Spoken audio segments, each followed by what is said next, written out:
Tout d'abord, ceux qui suivent ces enseignements en ligne, les lieux de refuge que sont la communauté monastique ainsi que les amis du Dharma, à vous tous, je vous adresse mes salutations empreintes de souhaits de bon augure. Ensuite,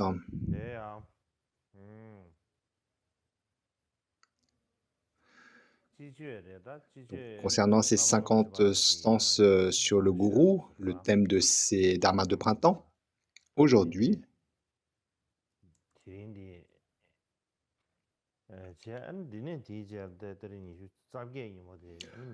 on s'approche du dernier jour d'enseignement. On va tâcher de finir le commentaire sur ces 50 versets sur le gourou. On va continuer la session précédente qui portait notamment sur les bienfaits de servir le maître, avec des récits de maîtres du passé qui étaient vraiment très appliqués au service de leur propre maître. Et dans la lignée d'Apokagu, il y a un maître qui est une figure, un exemple de disciple qui a servi de tout cœur son maître.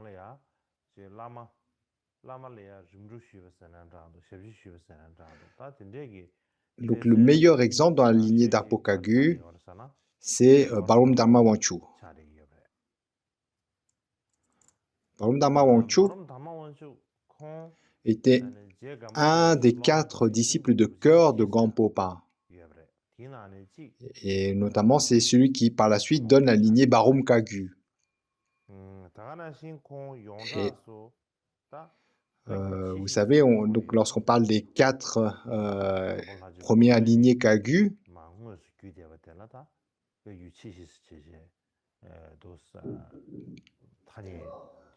donc, on parle dans des cas de la lignée Barom Kagu. D'une façon générale, certains disent que cette terminologie de lignée Barom Kagu, elle vient aux environs de Jamgon Lodro Thaye, mais néanmoins, on peut penser qu'avant même Jamgon Lodro Thaye, cette notion, cette appellation de Barom Kagu, elle était déjà existante. Quoi qu'il en soit, donc parmi les principales lignées Kagu, il y a donc la lignée Barom Kagu fondée par Barom Dharma Wanchu. Tout d'abord,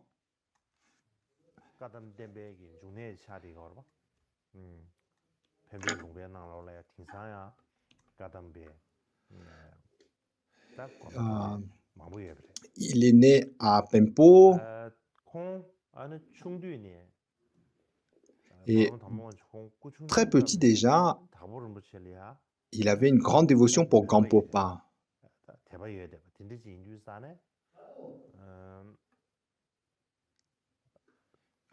Dès son jeune âge, avant même d'avoir rencontré Gampopa, il avait une grande dévotion.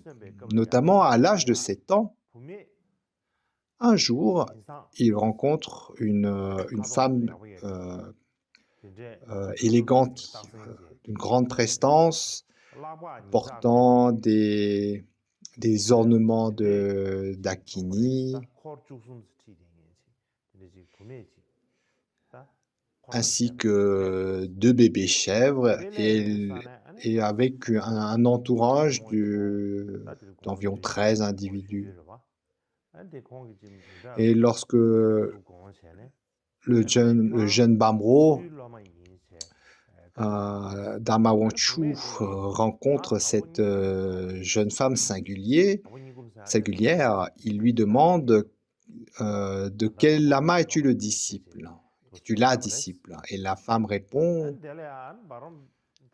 je suis une disciple de Nigom. Donc c'est un des surnoms de Gampopa.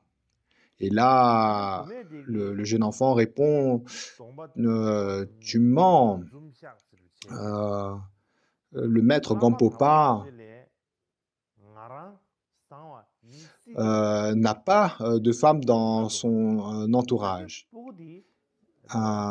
Et là, la jeune belle femme sourit et dit: «Il est possible que je sois meilleur que Gampopa». Et là, donc le jeune enfant, ça le contrarie. Il n'aime pas donc quelle est cette réflexion et il va aller chercher, des, camarades de jeu pour lui envoyer, lui jeter de la terre et des pierres. Mais, la femme n'est pas contrariée par le fait que ce groupe d'enfants lui jette des pierres, de la terre. Elle répond en disant, au jeune Bamro Dharmawanchu: «Oh, tu défends, Gampopa. Il doit y avoir un lien karmique entre, Gampopa, ce maître et toi». Et ça, cette réflexion, elle réjouit, immensément, Barompa Dharmawanchu.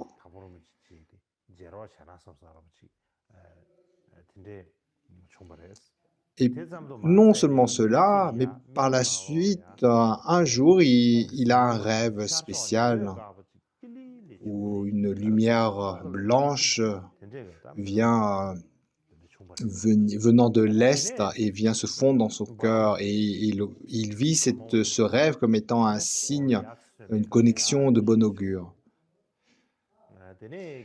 Et ensuite, il a suivi, des maîtres Kadampa comme notamment Geshe Gyalwa. Vous savez, on en a parlé la session d'avant, ce Geshe Gyalwa qui également était donc un exemple de dévotion au service de son maître.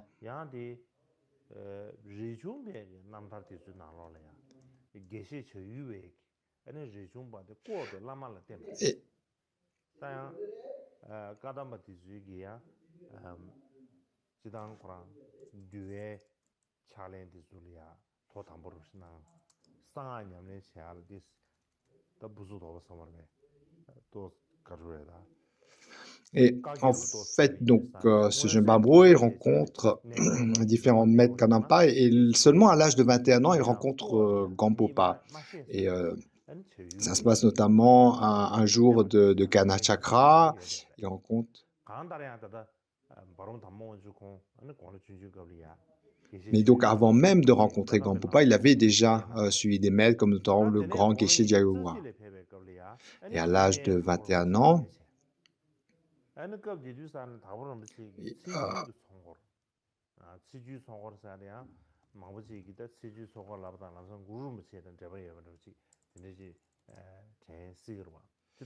donc il fait un Gana Chakra, on dit un 10e jour. Généralement, on se parle de 10e jour. Nous, on identifie tout ça au jour de Guru Rinpoche, lorsqu'on parle de Tsechu.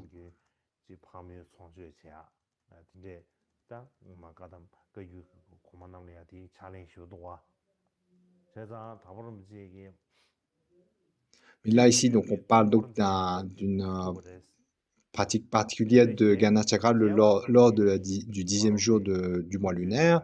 Et c'est à ce moment-là il rencontre véritablement Gampopa et qu'il a cette expérience que vraiment Gampopa, c'est le Bouddha même. Et Gampopa, donc de la même façon que Milarepa avait fait avec Gampopa, Gampopa, à Barompa, lui donne une calotte crânienne remplie d'alcool, d'une bière, d'un breuvage alcoolisé. Et Barompa Dharmawanchu, il n'avait jamais bu de bière, jamais bu d'alcool auparavant. Et il se dit que ça, en fait, comme un signe, que c'est un accomplissement. Et donc, il le boit. Il boit sans se poser de questions, pensant que c'est un accomplissement que lui donne Gampopa. Et Gampopa est très réjoui de cela. Et par la suite, il lui donne des transmissions, des transmissions de pouvoir, des instructions profondes. Et par la suite, il sert Gampopa, notamment avec les services d'usage comme le thé, donc le thé, la journée, donc préparer les repas, le thé, et le soir, préparer le lit, etc. Les services d'usage que le disciple faisait au maître à cette époque. Et euh, Barompa donc servait ainsi son maître Gampopa, et à différentes reprises, il sauve la vie de Gampopa même. Donc il y a différents récits qui relatent ça, notamment une fois lorsque Gampopa est invité à Lhasa, sur le chemin, Gampopa est en convoi, et en guide, donc la personne qui est en tête du convoi, c'est Barompa. Et là, sur le chemin vers Lhasa, à un moment, il tombe sur un chien fou, un chien comme intoxiqué, comme enragé. Et là, à la vue de ce chien, tous les disciples autour de Gampopa s'enfuient, donc ils sont tous à cheval, et tous, en fait, s'éloignent de la route. Et devant Barompa, pardon, tout de suite, il se dit, ce chien, il risque de mordre soit le cheval de Gampopa ou Gampopa même, et donc, sans se poser de questions, il prend la canne de marche de son maître Gampopa. Il la tord pour former comme un lasso.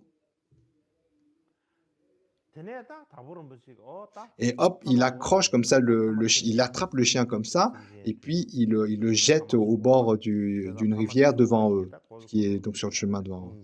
Et là, Gampopa dit, ne vous en inquiétez, pas de souci, ce chien enragé, ce chien fou, il va guérir.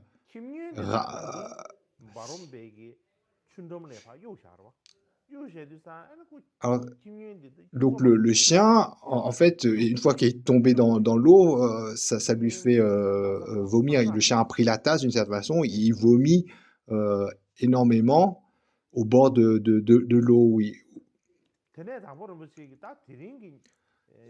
Et là, Gampopa dit, aujourd'hui, Barompa, tu as vaincu un obstacle de démon. Tu dois donc t'en réjouir. Et là, à ce moment-là même, donc tous les autres disciples de Gampopa qui font partie du convoi se rassemblent autour de Gampopa.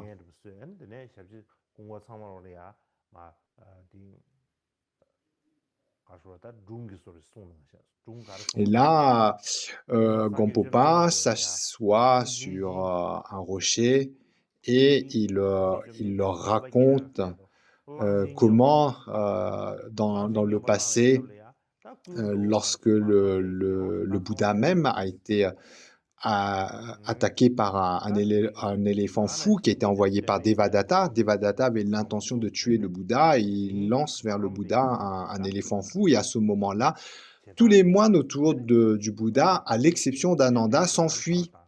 Et et Gampopa raconte également d'autres récits des vies passées du Bouddha. Et donc il raconte ça notamment pour souligner que la dévotion de Barompa, elle est à l'image d'Ananda, qui reste pour sauver le Bouddha de l'éléphant fou, de l'éléphant en furie.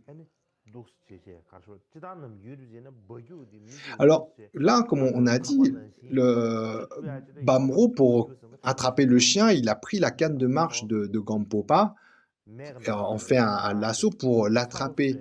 Mais cette canne de marche, même si elle est faite d'un bois qui peut être, on va dire, travaillé dans certaines conditions, avec le feu, etc. Mais aucunement on peut tordre ainsi une canne de marche comme ça. Et donc ça, c'est vraiment un signe d'accomplissement miraculeux de Barompa. Donc de pouvoir ainsi sur le coup, sans avoir recours à des outils, à la chaleur, au feu, etc., tordre comme ça la canne pour faire un lasso. Et par la suite, le Karmapa Tongwa Dönden, il a utilisé cette canne que par la suite Barom avait gardée comme un objet de dévotion. Et donc cet objet existe encore de nos jours.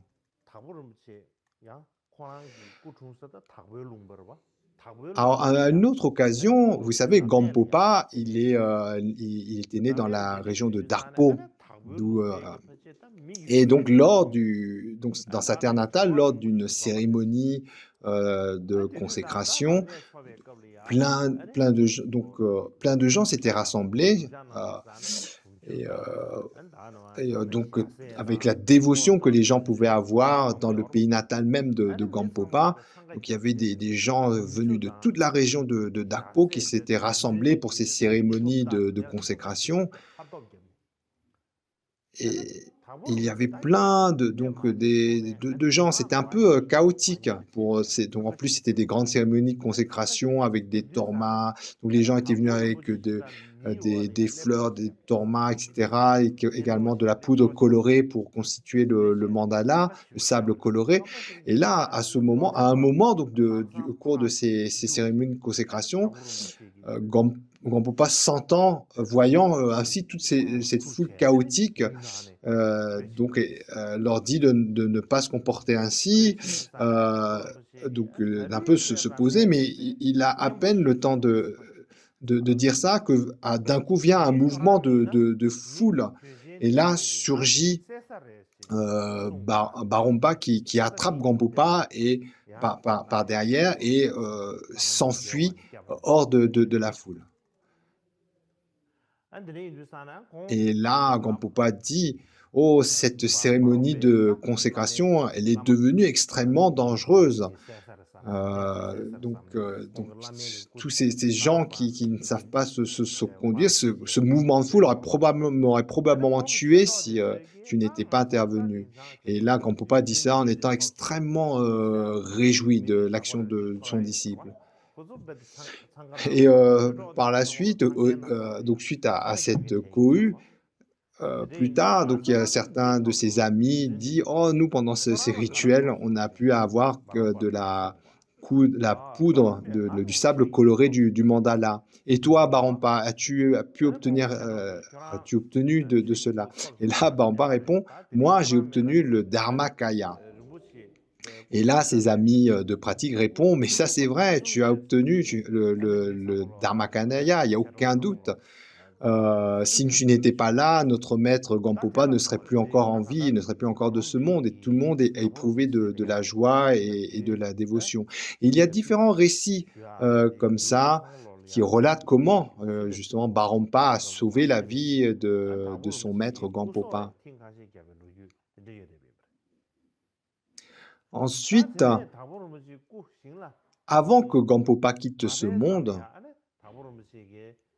peu avant, cela,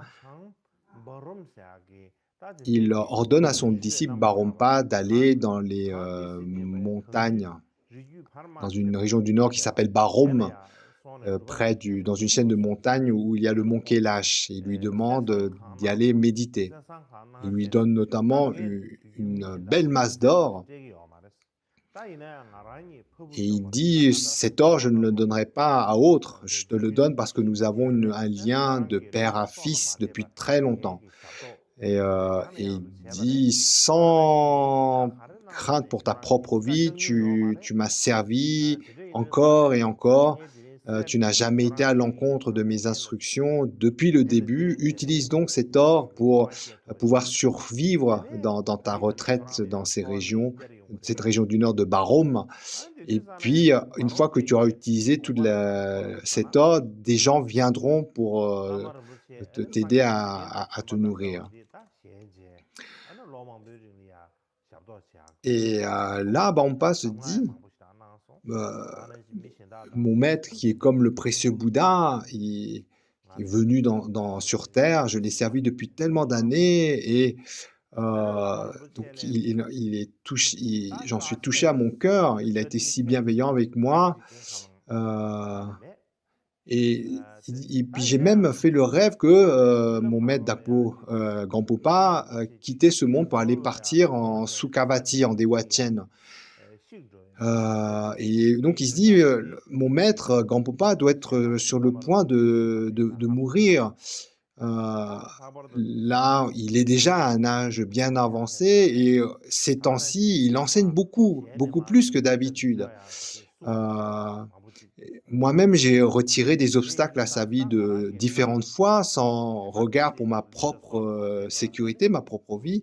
Je n'ai jamais, contrarié, mon maître, ne serait-ce qu'un moment et heu et donc ici, il souhaiterait, que je sois encore avec lui, heu et et donc il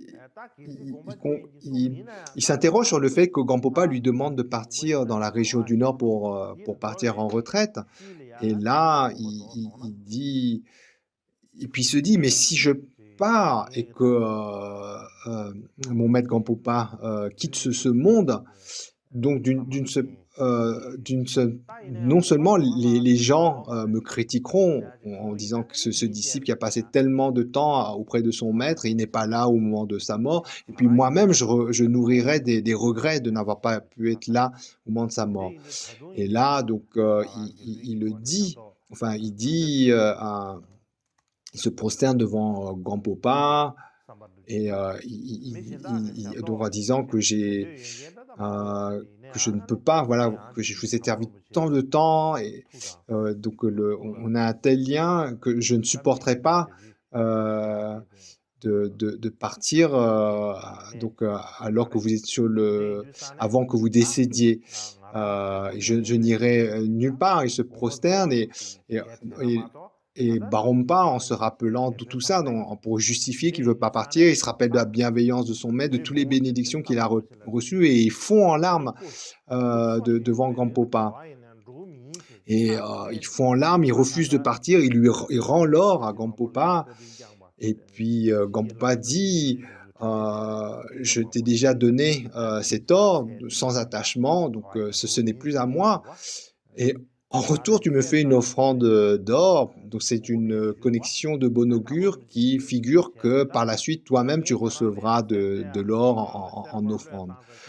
Et puis ensuite, Gampopa dit: «Non seulement ça, mais je dois, donner, mes textes. Je dois vous donner mes textes» et Gampopa, Gampopa dit: «Non, oh donc c'est une bonne connexion que tu m'aies donné de l'or, tu recevras de l'or par la suite» et en plus il dit après il dit: «Donc mais donc ça ne suffit pas, il faut aussi que je te donne tous mes textes». Et là, Brampa répond: «Je n'ai pas besoin, de tes textes. Je n'ai pas l'intention de devenir un enseignant. Par votre bienveillance, je sais grand précieux maître, je sais déjà comment pratiquer».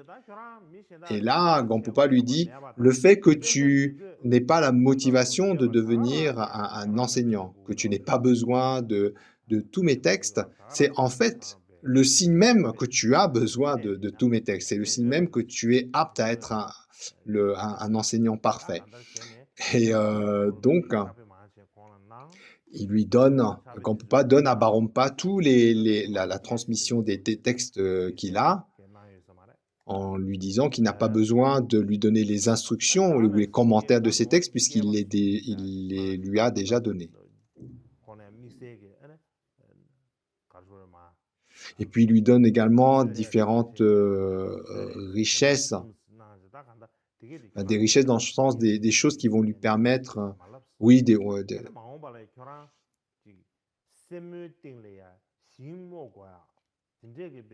oui, il lui donne des richesses en lui disant: «Cette fois-ci, heu, ne les refuse pas, ne dis pas que tu ne veux pas, par ces richesses-là, où que tu ailles, en fait, tu n'auras pas à manquer, tu n'auras pas de manque, ni de nourriture, ni de vêtements.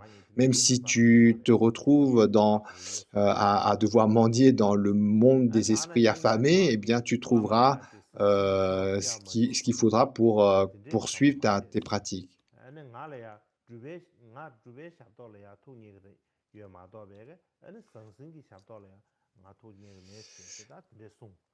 Et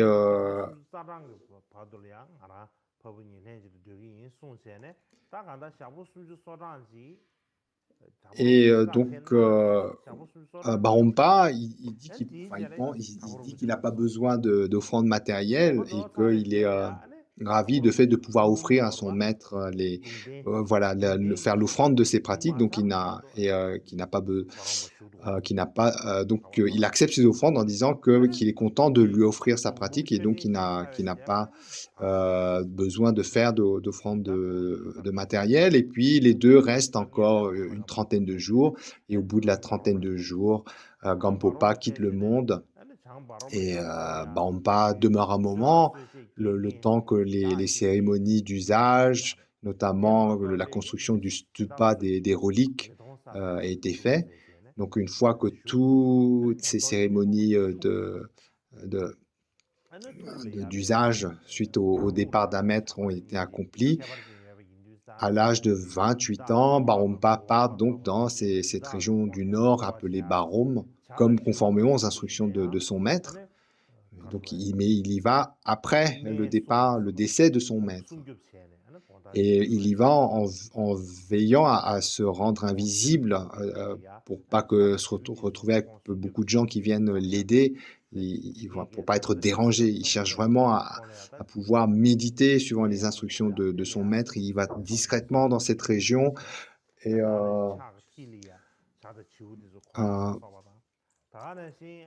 et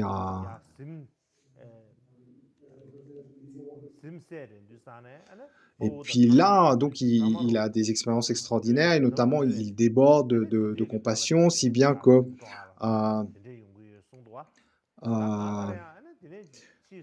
donc on dit pendant sa retraite, il y a des animaux qui viennent le protéger, donc les animaux de montagne qui viennent auprès de lui par le rayonnement de sa compassion. On dit même les oiseaux viennent se poser près de lui, dans sa main même, notamment lorsqu'il dort, d'une certaine façon être auprès de lui, le protéger. Et tôt le matin, lorsque il se réveille, enfin voilà, tôt le matin, en fait, il a la perception d'Akai, de Dakini, qui le réveille au son de Damaru, etc. Et par la suite, il guide beaucoup de disciples, il rassemble beaucoup de disciples et ainsi Titati fonde la tradition, la lignée Barom Kagu. Et cette lignée, de nos jours, elle continue à fleurir dans cette région du nord de Barom, ainsi qu'à Nangchen, Chiojia et d'autres lieux.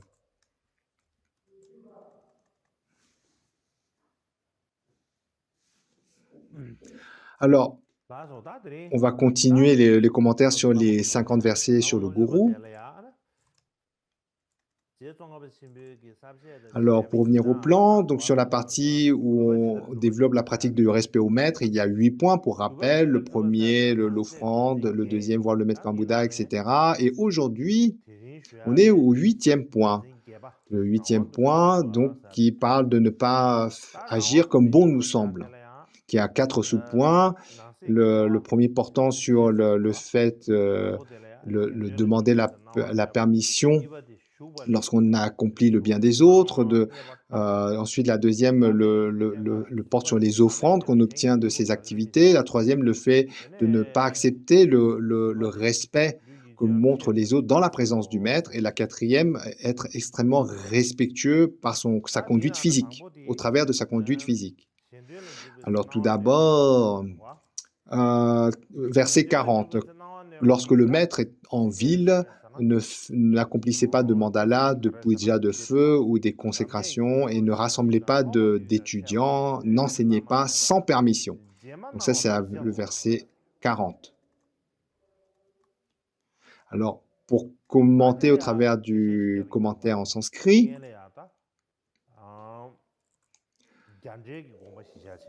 alors, en s'appuyant sur le commentaire en sanskrit, lorsqu'on parle de consécration, le terme consécration signifie en fait de faire venir les divinités, que ce soit dans un stupa, dans une statue, dans des peintures, les textes, etc. Donc le terme consécration, c'est faire venir les divinités, ou introduire les divinités. Par exemple, on va introduire les divinités dans un stupa lorsqu'on consacre un stupa. faire entrer les divinités dans les statues, lorsqu'on consacre les statues, etc.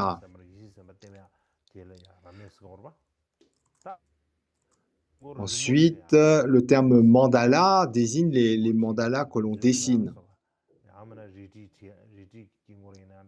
Lorsqu'on parle de dessiner mandala, c'est donc faire les mandalas d'une façon générale, que ce soit avec des poudres colorées, etc. Donc dessiner mandala, en bref, c'est faire les mandalas. Les pujas de feu signifient les offrandes par le feu. Ensuite, le terme de rassembler les étudiants signifie en fait donner les transmissions de pouvoir, les initiations. Donc c'est principal, en fait, au travers du terme rassembler les étudiants ou les disciples, l'idée principale c'est de donner les transmissions de pouvoir, donner les initiations. Et ensuite vient également le terme enseigner, donc qui donc indique que le fait de rassembler les étudiants, c'est pas seulement pour faire les transmissions de pouvoir, mais également pour enseigner le dharma, etc. Et ensuite vient l'expression sans permission, qui là est utilisée pour dire qu'on ne doit pas accomplir tout ce qu'on vient de dire sans la permission.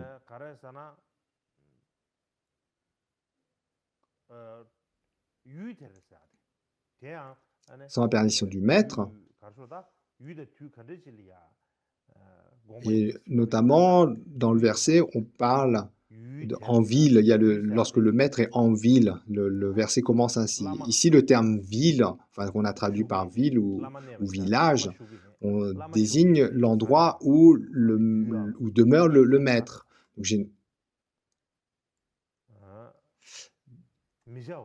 Donc, ça veut dire que si on est là où demeure le maître, donc à l'époque, vraiment, donc, soit c'est dans un village, mais c'est généralement dans on va dire, un groupement qui n'est pas très étendu, eh bien, dans cette circonstance-là, on ne fait pas, sans la permission du maître, toutes les activités qui ont été désignées, les consécrations, le fait de rassembler des disciples pour faire des transmissions de pouvoir, pour leur enseigner, etc.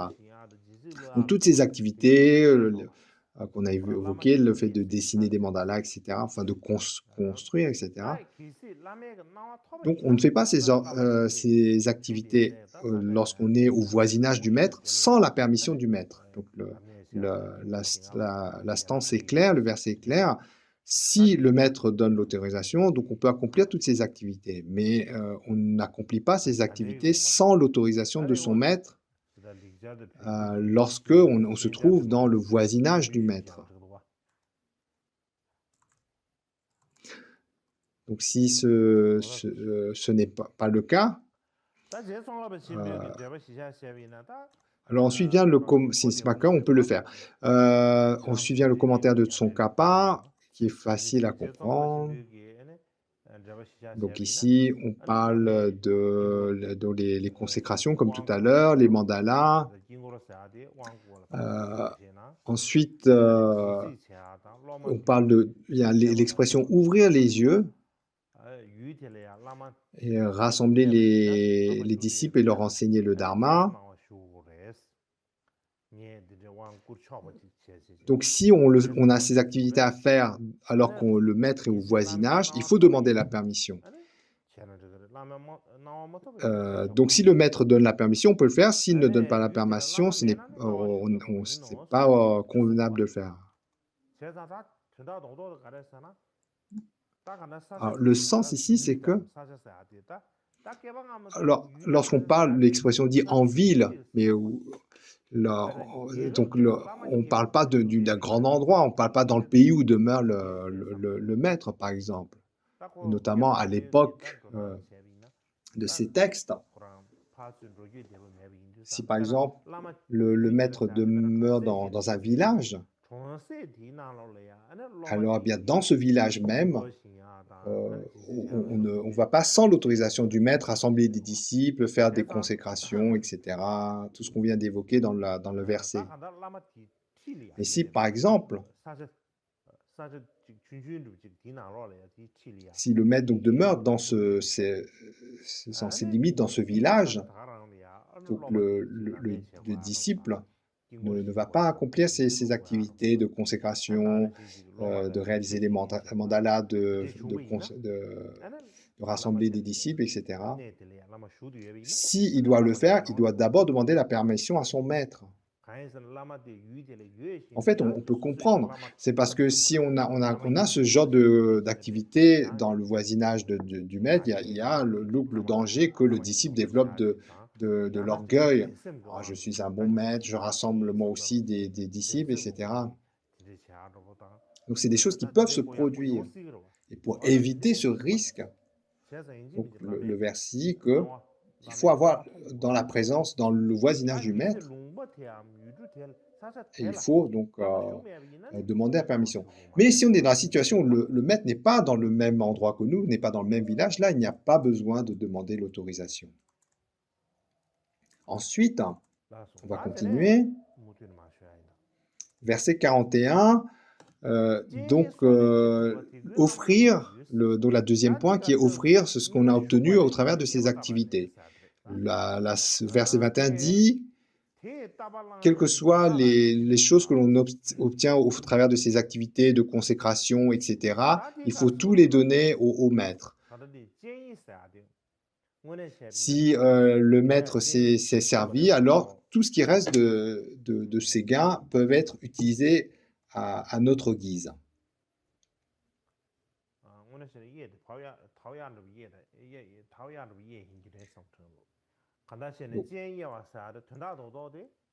Alors, donc on va voir le mot à mot. Là, il y a donc, le mot qu'on a traduit par consécration. Donc, en tibétain, c'est le terme littéralement qui veut dire ouvrir les yeux. Mais là, on doit le comprendre. C'est donc le terme consécration. Donc, en tibétain, il y a différentes appellations pour dire la même chose. Et ici, donc le fait d'ouvrir les yeux, ça désigne les consécrations.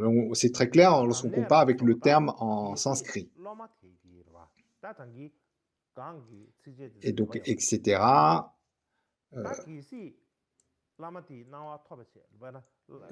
Donc ça évoque toutes les activités évoquées dans le verset d'avant.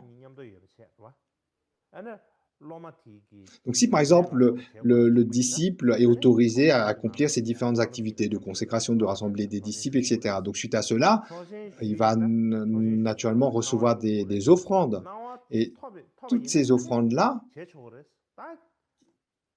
donc par exemple lorsqu'on fait des consécrations, consécration de stupa, etc., naturellement, en retour, ceux qui demandent ces activités vont faire des offrandes.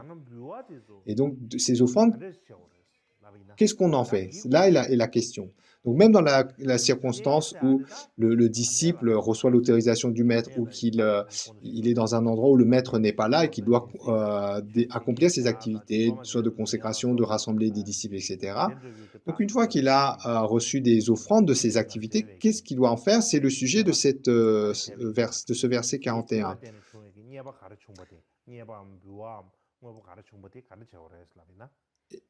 Et là, comme c'est clairement dit dans le verset, tout doit être offert au maître. On continue mot à mot. Donc c'est le mot tibétain, l'expression qui ont traduit par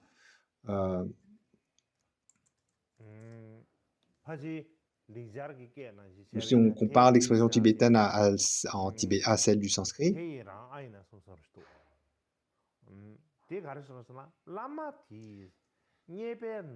donc on comprend le sens que de tout ce qu'il y a, toutes ces choses,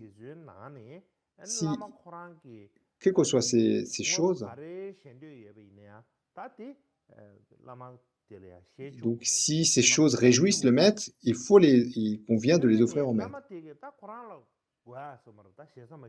Donc s'il y a des offrandes qu'on a reçues, des choses dont le maître en a besoin ou qui réjouit le maître, donc il convient de les offrir au maître, et le reste, une fois que le maître, on va dire, s'est servi, donc le disciple peut faire usage de ce qu'il veut du reste. Donc, il peut l'offrir à quelqu'un d'autre. Il fait ce qu'il a envie de faire.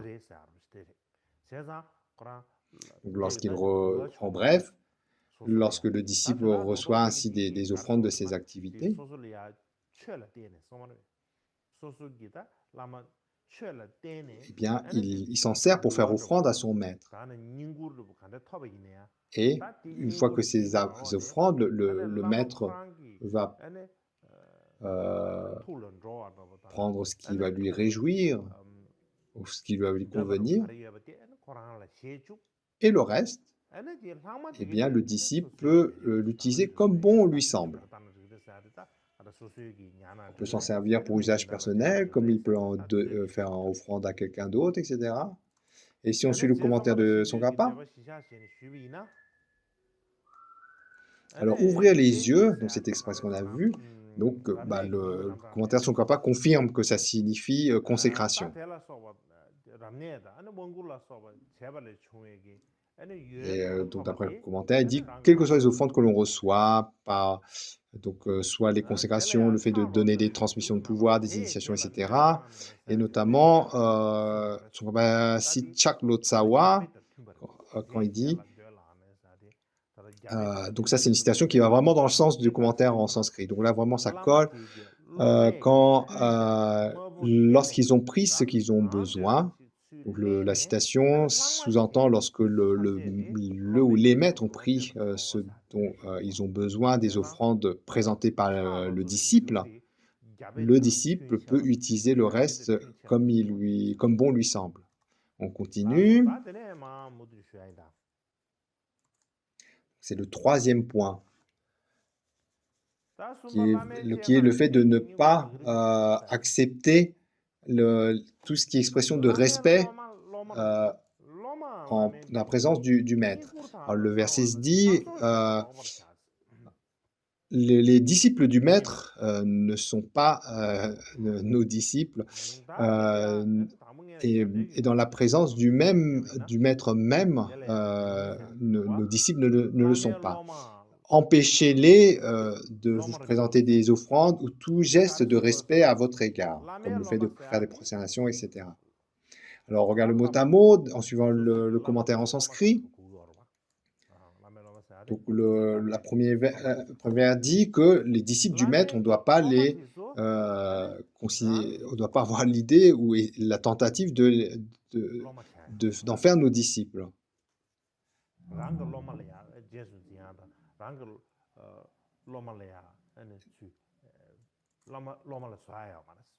Le mot à mot est clair là-dessus. Et de même, en la présence du maître, nos étudiants même ne sont pas nos étudiants.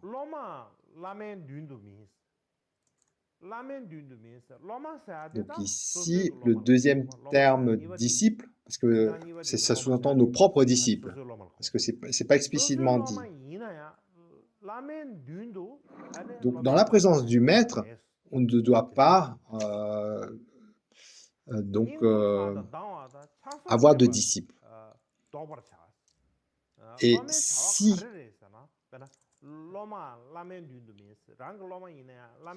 en bref, ce qui est dit, ça, lorsque un disciple est dans la présence de son maître, même si lui-même est un maître, il ne doit pas avoir un comportement, une activité de maître. Devant le maître, le disciple reste un disciple.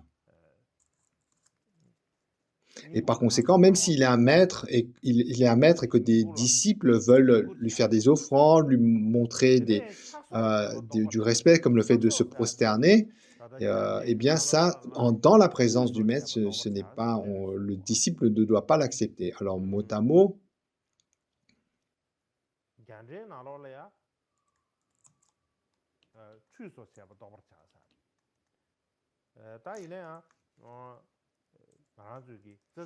donc dans le mot à mot, on dit les prosternations, etc. Et ensuite, en suivant le commentaire en sanskrit, en fait, cette expression qu'on a traduite par faire des prosternations, etc., ça inclut plus explicitement le fait de servir le maître comme lui baigner les pieds, lui faire des massages, etc.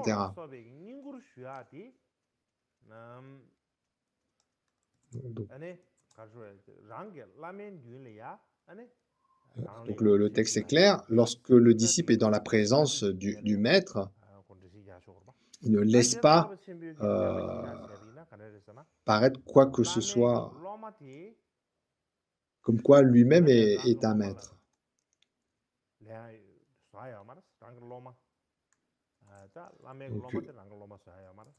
Donc le texte dit que donc le texte est clair, le verset est clair dans le sens que les disciples du maître, on ne doit pas en faire nos disciples, mais même nos propres disciples.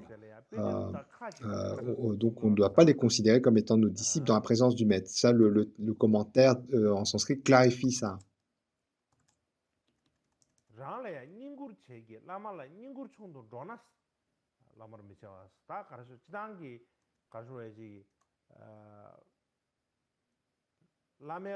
Alors, donc la raison principale pourquoi nous, même si on est un maître, on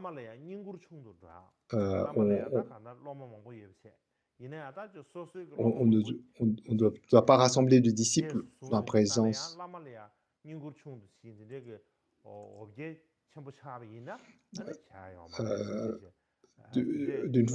Si on suit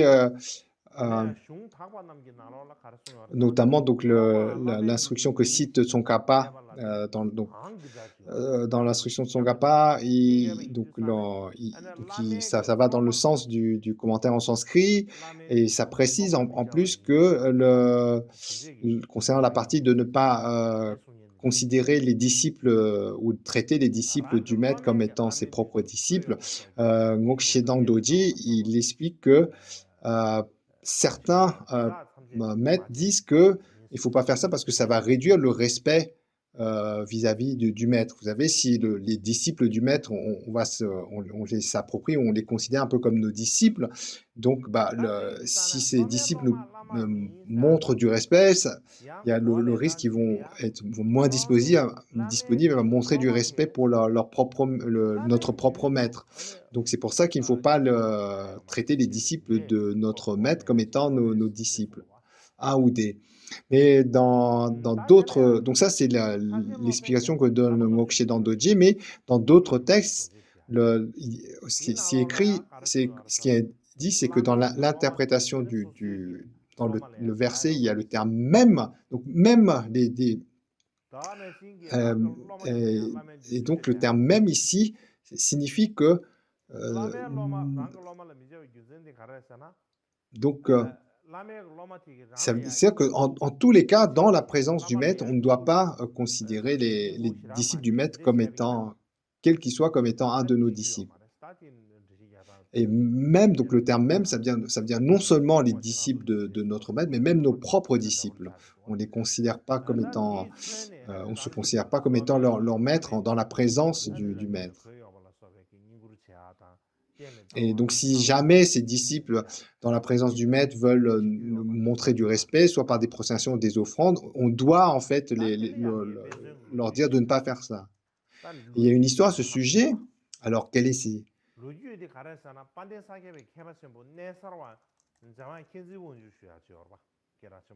Khyentse Wangchu, Jamyang Khyentse Wangchu, un grand maître de la lignée chacun, ne pas comprendre avec Jamyang Khyentse Wangpo. Donc on parle de Jamyang Khyentse Wangchu de Nessar.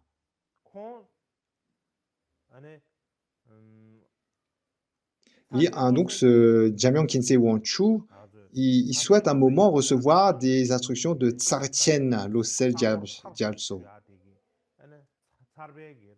Et pour cela, il va voir son secrétaire privé pour convenir, organiser le fait de devoir recevoir cet enseignement.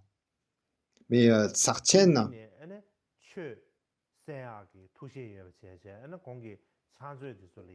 donc tout d'abord, Jamyang Khyentse Wangchu, il va pour recevoir ces enseignements de Tsartien.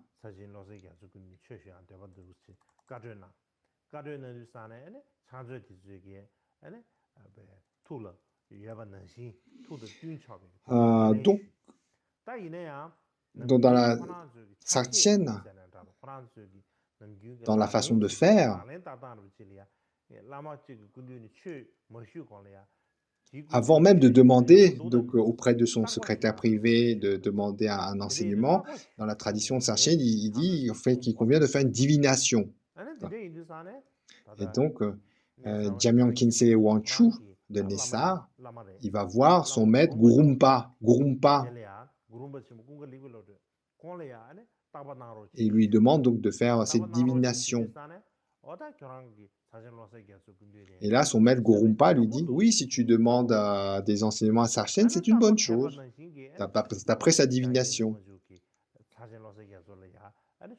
Et par la suite, donc, Khyentse Wangchu de Nessar, il revient vers Sarchen en insistant pour recevoir des encens.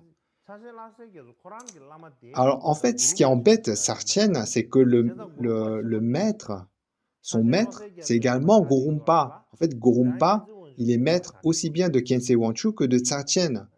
Et Sarchen, il dit, tu es le disciple de mon maître Gurumpa. Et par conséquent, tu ne peux pas être mon disciple, je ne peux pas te donner d'enseignement. Donc, je ne peux pas répondre à ta requête. C'est ce que dit Sarchen à Khyentse Wangchu de Nessar. Et à ce point, Khyentse Wangchu, qu'est-ce qu'il répond? Il dit, oui, c'est vrai. Les instructions, par exemple, dans les 50 versets, disent qu'on ne doit pas traiter les disciples de son maître comme étant nos disciples. Mais n'est-il pas enseigné également qu'on doit tout faire pour réjouir son maître?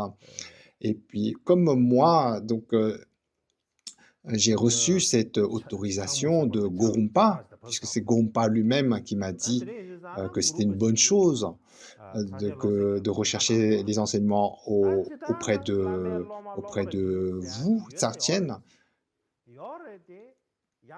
Donc, ne convient-il pas donc, de réjouir le maître? Et là, Sarchen a un peu contrarié, il lui dit,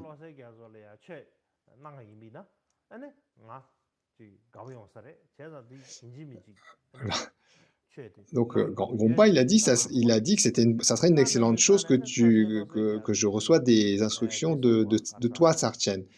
Et donc, il utilise les enseignements également. Il dit, c'est vrai qu'on ne doit pas traiter les disciples de son maître comme étant ses propres disciples, mais ne doit-on pas réjouir le maître? Ne doit-on pas se conformer aux instructions de son maître? Et là, Sarchen, il est contraint, il est un peu embêté. Il dit, j'ai entendu parler de toi comme quoi tu n'étais pas vraiment humain. Et là, donc, il accepte néanmoins, mais il lui dit, vraiment cette façon de faire, elle est non conventionnelle. Vraiment, elle va à l'encontre de toutes les conventions et par conséquent, donc moi-même, la façon dont je vais transmettre, donc je vais le faire d'une façon qui est inouïe, inédite. Et donc, il lui transmet tout ce qui porte sur Tara blanche, la Tara de longue vie, ainsi que ce qu'on appelle ainsi que différentes instructions sur le flot de l'eau de la Lune, l'eau des flots de la Lune, ainsi que d'autres pratiques. Et par la suite, en fait, les deux ont l'occasion d'avoir, donc suite après cette transmission, ils se rencontrent à nouveau et puis ils ont une conversation. Et là, Sarchen, il lui dit, est-ce que tu as vraiment fait la divination comme je t'avais demandé? Et là, Jamyang Khyentse, il est un peu intimidé, il a un peu peur parce qu'en fait, lui seul sait donc ce qu'il a demandé à son maître et à Gurumpa. Et là, comme les deux sont de la même lignée, en fait, le fait qu'il l'interroge là sur ce point, Euh, donc, il est un peu, parce que donc sa façon de faire, elle est un peu euh, pas habituelle, mais néanmoins, donc il lui dit la vérité. En fait, il lui dit qu'il a demandé la divination à Gorumpa.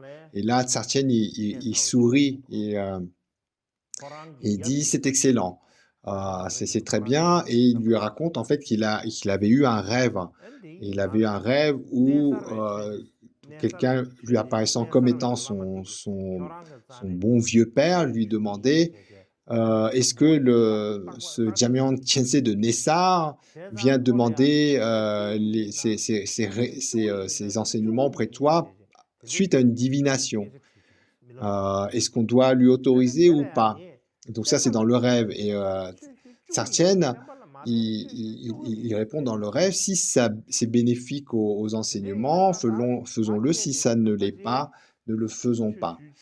Et, donc, hein, il se réjouit parce que finalement, donc, Jamyang Khyentse de Nessa, il a vraiment donc suivi l'instruction, c'est-à-dire qu'il a vraiment demandé à Gorumpa de faire une divination. Il n'a pas simplement lui demandé la requête de recevoir ses enseignements, il lui a demandé de faire la divination et donc Gorumpa fait la divination et suite à cela, il lui dit que c'est une bonne chose qu'il reçoit des enseignements de Tsartien. Et donc, il raconte cette anecdote, donc c'est cette vision qu'il a eue en rêve et qu'il est donc content que Khyentse donc c'est vraiment accompli conformément à ses instructions de faire une divination. Mais néanmoins, il lui dit par la suite, si tu as besoin d'instructions, demande-les directement à notre maître Vajradhara Gorumpa. Moi-même, je ne fais que remplir les espaces, faire la jonction lorsque lui n'est pas présent. Donc, d'une façon pour lui dire que ça a vraiment un peu contrarié de devoir lui faire ces transmissions, les deux ayant le même maître. Et d'une façon générale, dans beaucoup d'histoires, de récits des grands maîtres du passé, on retrouve donc le fait que les grands disciples de grands maîtres avaient l'habitude de servir leur maître, notamment tout ce qui servait, le fait dans la journée de préparer soit le thé ou alors d'arranger le lieu où le maître devait se poser lorsqu'il était en déplacement, également préparer le soir, préparer ce qui était d'usage pour que le maître puisse se reposer la nuit. Et d'une façon générale, les grands disciples offraient leur service de la meilleure façon au maître. Et notamment, là où le maître devait soit demeurer ou voyager, il y avait cette tradition à l'époque que les disciples faisaient au mieux pour que le maître puisse soit se déplacer, soit demeurer dans les conditions les plus confortables. Donc, par exemple, si le maître devait voyager, le disciple cherchait les meilleures montures pour le maître, ou les meilleurs endroits pour se loger pour le maître, etc.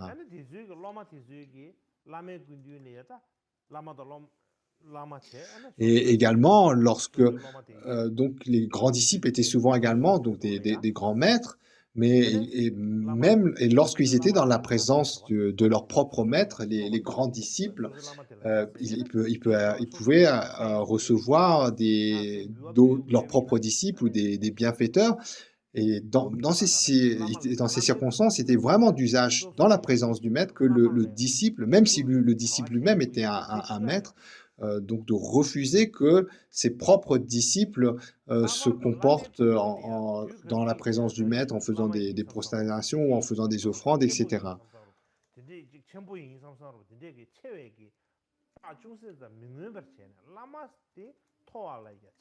Et ça, donc, ça va dans le bon sens de la relation maître à disciple. Un bon disciple, en fait, il voit le maître comme étant vraiment la personne qui est la plus précieuse. C'est la personne qui est au-dessus de tout. C'est le maître des maîtres. Et par conséquent, devant le maître des maîtres, le disciple est le plus bas des disciples. Il n'est rien du tout. C'est le disciple des disciples. Et par conséquent, il ne va en aucun cas s'engager dans une activité qui puisse le mettre en valeur. Vraiment dans la présence du maître, le disciple et le disciple. Et par conséquent, même si le disciple est un geshe ou un khenpo, un grand érudit, euh, donc il y a cette attitude d'humilité dans la présence du maître.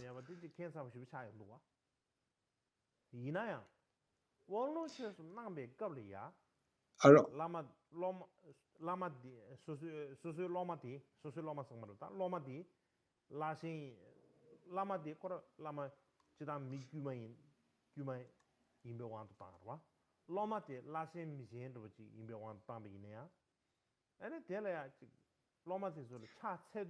donc, dans toutes les circonstances, même si, par exemple, le disciple est vraiment un grand disciple, un grand maître, et que son maître puisse paraître moins prestigieux, donc il y a vraiment cette tradition que le disciple, dans la présence du maître, il a vraiment une attitude de disciple, une attitude d'humilité, de dévotion.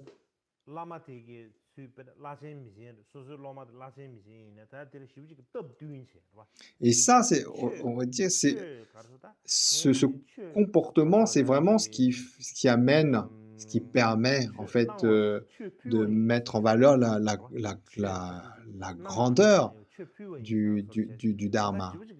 C'est vraiment une excellente tradition parce que par cette attitude d'humilité, le disciple devient vraiment le récipient le plus approprié pour recevoir tous les enseignements.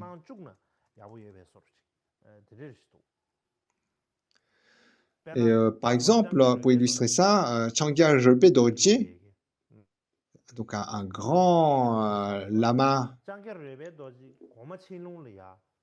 donc à un moment, il transmet Chakrasamvara. C'est une grande initiation. Et il la transmet notamment à l'empereur Jianlong, l'empereur de Chine.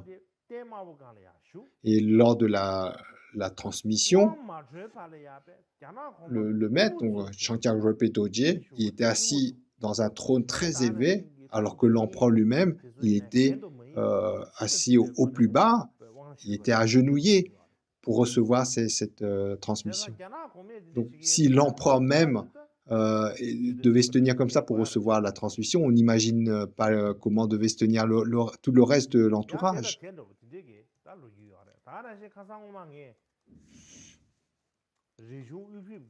Donc, donc voilà, donc même pour les plus grands de ce monde, on respectait ce protocole.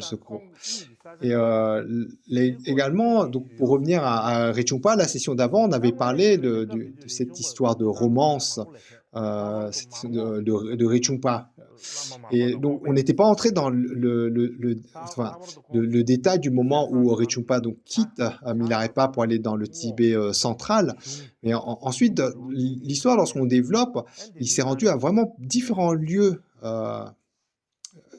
du Tibet central, ainsi que dans des régions du Tsang, et notamment, il va au siège de Ngokshedang Dorje. Donc, et donc, Ngokshedang Dorje, dans un premier temps, lorsqu'il reçoit Rinpoche, il le reçoit avec beaucoup d'enthousiasme, il a beaucoup de respect pour Rinpoche. C'est le disciple, un des principaux disciples de Milarepa.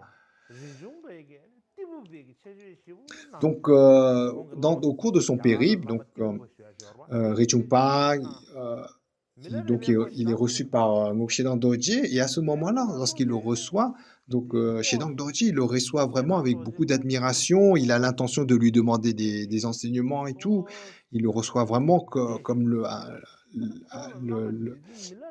l'invité de marque des invités de marque. Et pendant la conversation, Richungpa, en fait, il est très enthousiaste à parler du maître Tipupa, le maître qu'il a rencontré en Inde. Donc, pendant un moment, on avait évoqué dans les récits des sessions avant, il était parti recevoir des instructions en Inde. Il était tellement enthousiaste de cette transmission qu'il parle beaucoup du maître indien Tipupa. Et là, chez Doji, il est un peu étonné que Richungpa parle tant de ce maître indien et si peu de Milarepa. Il se dit, mais Milarepa, il a été d'une bienveillance extrême, notamment à Richungpa. Et là, Richungpa, il fait que principalement faire les louanges de ce maître indien. Et, et, euh, et là, ça l'a un peu... alors, pour parler un peu de Ngokshedang Dorje, quand il était petit, tout petit, il a eu la chance de rencontrer Marpa même.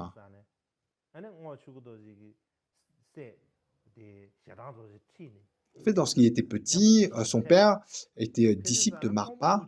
Donc, il y a un moment, il part recevoir des transmissions de Marpa. Et à ce moment-là, chez Dandoji, il est tout petit. Donc, il ne se rend pas compte de l'importance de ces transmissions. Il est plutôt en train de jouer. Il fait des bêtises autour, vous savez. Et là, son père, il a honte.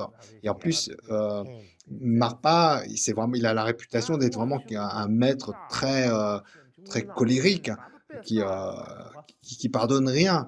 Et là, donc, il est très, très embêté de voir son fils conduire comme ça, si bien que le lendemain de la transmission, il revient sans son fils. Et là, Marpa, il dit, où est Ngokshedang Dorje? Pourquoi il n'est pas là? Et là, son père dit, oh là, il fait que plein de bêtises et ça, donc je ne pouvais pas le ramener. Il dit, oh non, il n'y a pas de souci. Il dit, à l'avenir, il sera connu, Ngokshedang Dorje sera connu comme ayant reçu des transmissions de Marpa même, et ses activités seront plus grandes que les tiens. Donc, Marpa a fait cette prophétie. Et donc, Ngokshedang Dorje, donc c'est donc vraiment un disciple ou un maître particulier, et qui a notamment une dévotion incroyable dans les maîtres de la lignée Kagyu envers Marpa, Milarepa.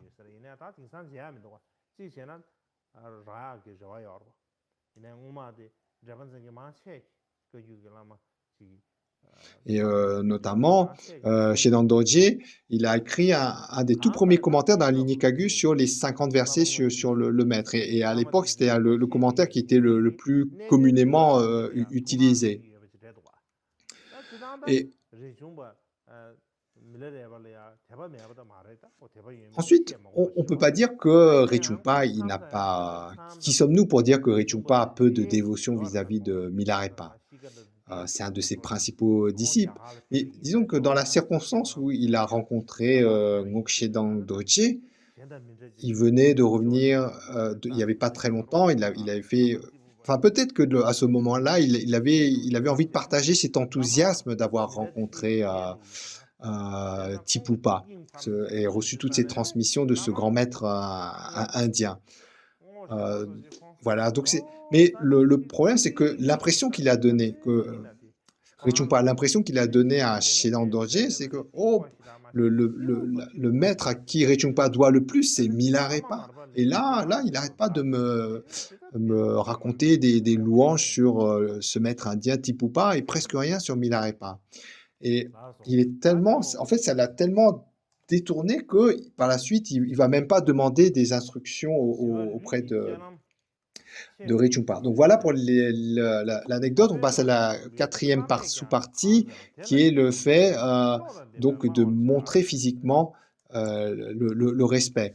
Et là, c'est le verset 43 qui dit: alors que ce soit le maître qui offre ou que ce soit nous qui donnons, que ce soit nous qui offrons au maître ou que ce soit le maître qui offre à nous, les disciples intelligents s'inclinent devant le maître et donnent ou reçoivent avec les deux mains.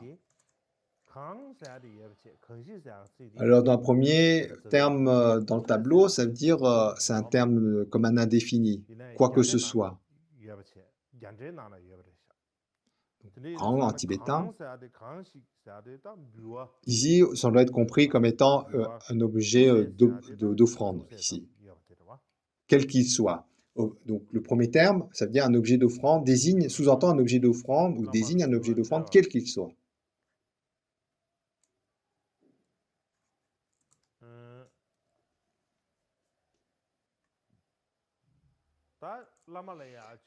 Donc ici, on parle d'un objet d'offrande que soit le disciple donne au maître, ou soit que le maître donne au disciple, un objet, quel que soit, que ce soit dans un sens ou dans un autre.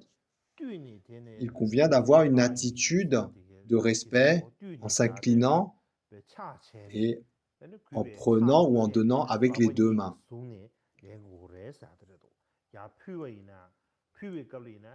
Que l'on offre, on offre avec les deux. D'abord, en fait, on se prosterne, on offre avec les deux mains. Et pareil, si on doit recevoir quelque chose, il y a un geste de respect, puis on reçoit avec les deux mains. Alors, pour suivre le commentaire de Tsongkhapa, quoi que l'on donne au maître, les gens intelligents offrent une prosternation ou montrent un signe de respect, puis donnent avec les deux mains. Non seulement cela, mais quoi que le maître donne, également le disciple montre d'abord du respect et accepte cette offrande avec ses deux mains.